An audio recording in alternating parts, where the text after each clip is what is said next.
প্রিয় সহকর্মীবৃন্দ, আজকে আমার এমএস ওয়ার্ডের তৃতীয় পর্বে আপনাদেরকে স্বাগত। আমি প্রতিদিনের ন্যায় অর্থাৎ গত দিনের ধারাবাহিকতায় আজকে আমি তৃতীয় নম্বর টিউটোরিয়াল আপনাদের মাঝে হাজির করেছি। এমএস ওয়ার্ড অর্থাৎ এমএস ওয়ার্ডের ধারাবাহিক পর্বে তৃতীয় পর্বে আপনাদেরকে স্বাগত। চলুন আমরা ভিডিওটি দেখি। তার আগে বলবো আমার এই চ্যানেলে যারা নতুন এসেছেন তারা আমার চ্যানেলটি সাবস্ক্রাইব করুন এবং পাশের বেল আইকনটি অন করে রাখুন। পরবর্তী ভিডিও ছাড়ার সাথে পেয়ে যাবেন। চলুন আমরা ভিডিওটি দেখি। প্রিয় ভিউয়ার্স, আমরা এই পর্যন্ত গতদিন কাজটা করেছিলাম যে আমরা প্যারাগ্রাফ থেকে অ্যালাইনে কাজ করেছিলাম, এখন এখানে ফ্রেসিং কিছু দেখেছিলাম এবং কিছু কালার দিয়েছিলাম। আজকে আমরা এটা দেখব যে কিভাবে অটো সিরিয়াল দেওয়া যাবে এই প্যারাগ্রাফে একটা, আর বাকি অংশটা দেখব যে অটো আমরা সিরিয়াল দিতে পারবো, আমরা এখানে বর্ডার করতে পারবো অর্থাৎ চারিদিকে টেবিল তৈরি করতে পারবো এবং আরো কিছু কাজ করতে পারবো। চলুন আমরা দেখি।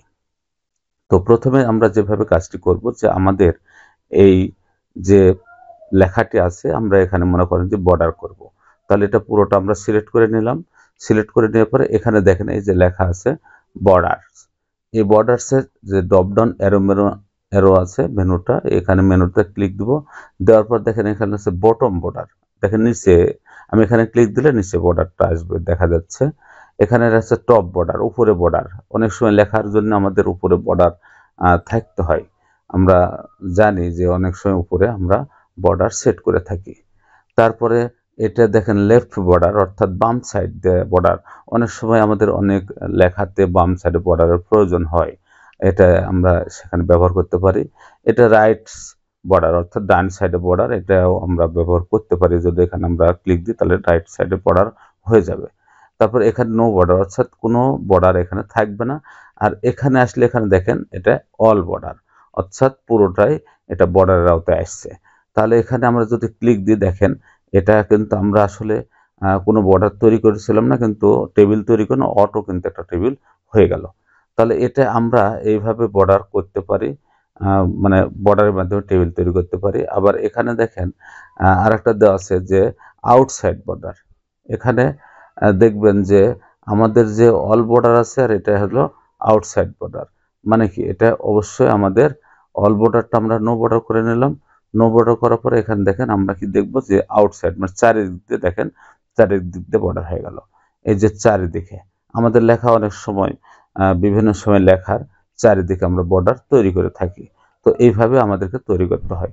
এবং যে কোনো বর্ডার আপনি যখন সেট করবেন সেই বর্ডার থেকে যদি আপনি বের হয়ে আসতে চান অবশ্যই এটাতে আবার এটা সিলেক্ট করে অর্থাৎ যেখানে ছিল এখানে সিলেক্ট করে এখানে আপনি উপরে যাবেন অর্থাৎ এখানে বর্ডারের ড্রপ ডাউন মেনু আছে, ড্রপ ডাউন মেনুতে আপনি ক্লিক দিয়ে দেখবেন যে নো বর্ডার।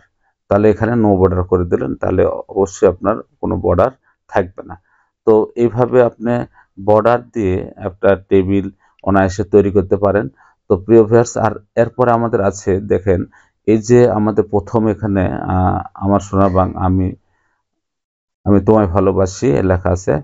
এখানে এই লেখাটাকে আমরা যদি মনে করেন যে এক একটা লাইন এক একটা নাম্বার দিব, তাহলে এখানে একটু করে আমরা একটু এটা পেসিংটা বাড়িয়ে দিই অর্থাৎ একটু নিচে নামিয়ে দিই, তাহলে কি হবে দেখেন। আচ্ছা, এখন আমরা এটা সিলেক্ট করে নিলাম। ধরেন যেটা সিলেক্ট করে নিলাম, সিলেক্ট করে নেওয়ার পরে এই যে এখানে দেখতেই পাচ্ছেন বুলেটস, এই বুলেটসে গিয়ে এখানে আপনি টিক চিহ্ন দেবেন। দেখেন প্রত্যেকটা টিক চিহ্ন হয়ে গেছে। আপনি যদি মনে করেন এটা এটা বুলেট বলা হয়, এটাতে যদি আপনি আবার এটা এরকম চিহ্ন দিতে চান এটা হয়ে যাবে। এটা যদি আপনারা এই চিহ্ন দিতে চান হয়ে যাবে। তারপরে আপনি যদি এই অ্যারো চিহ্ন দিতে চান হয়ে যাবে।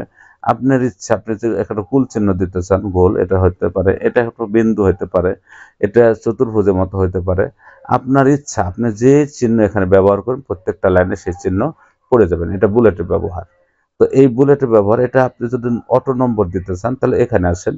এখানে দেখেন 1 2, এই যে দেখেন 1 2 3 4 5 6 হয়ে গেছে অলরেডি 6 পর্যন্ত।